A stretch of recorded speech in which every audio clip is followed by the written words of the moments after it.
Okay, layout for the room with the walnut cabinets. Don't pay attention to the walls. They're not as precise, but the lengths are good. So this section here, left of the alcove, doors, they're 12 inches deep, 2-inch tall toe kick. That'll be flush with the front of the doors. And an 1.5-inch thick wood top.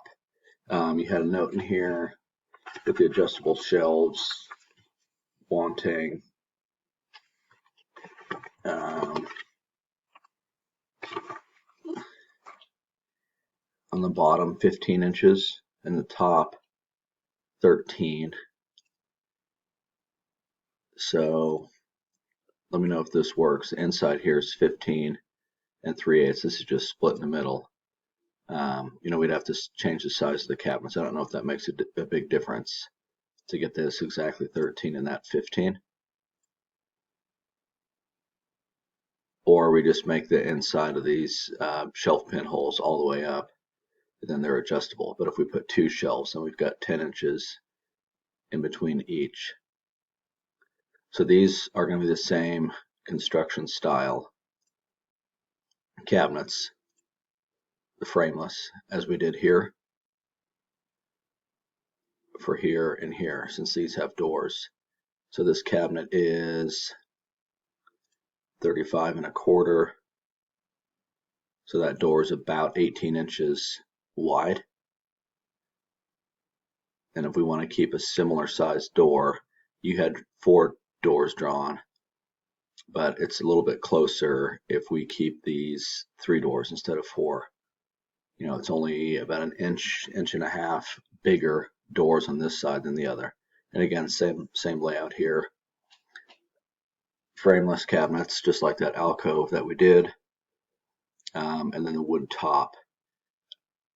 I know on this you mentioned to have that wood top stick out a little bit, 1.5 inches. So we can certainly do that. And again, the toe kick is flush with the face of the doors. It's not recessed back. So if we jump over to this wall, now these are face frame style cabinets, no doors, all open, stained walnut interiors. The toe kick will be 2 inches tall,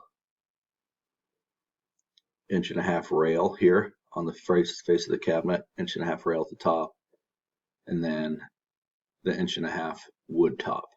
And in your drawings, the top is flush with the front and the side, the wood top.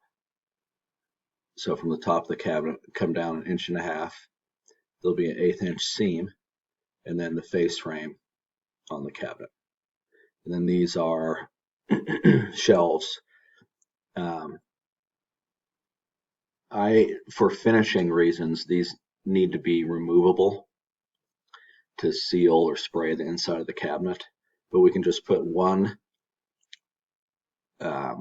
shelf pin hole so they're not adjustable. I mean, you could take them out, but just to provide a better finish, because if we built them with them in, it's challenging to seal them. But they're not adjustable, but they could be taken out. Let me know if that works. So that's this run, and that length is appropriate to what you drew. This one, same thing, 45 inches, just dives into the side there. And on this cabinet only, I drew that wood top. And then this large cabinet on this side, which was 12 feet 6 inches. Same thing, 2-inch tall toe kick. The 1.5 inch thick wood top, that's flush with the front and the sides. All open, walnut interiors. Let me know if this works. Thanks.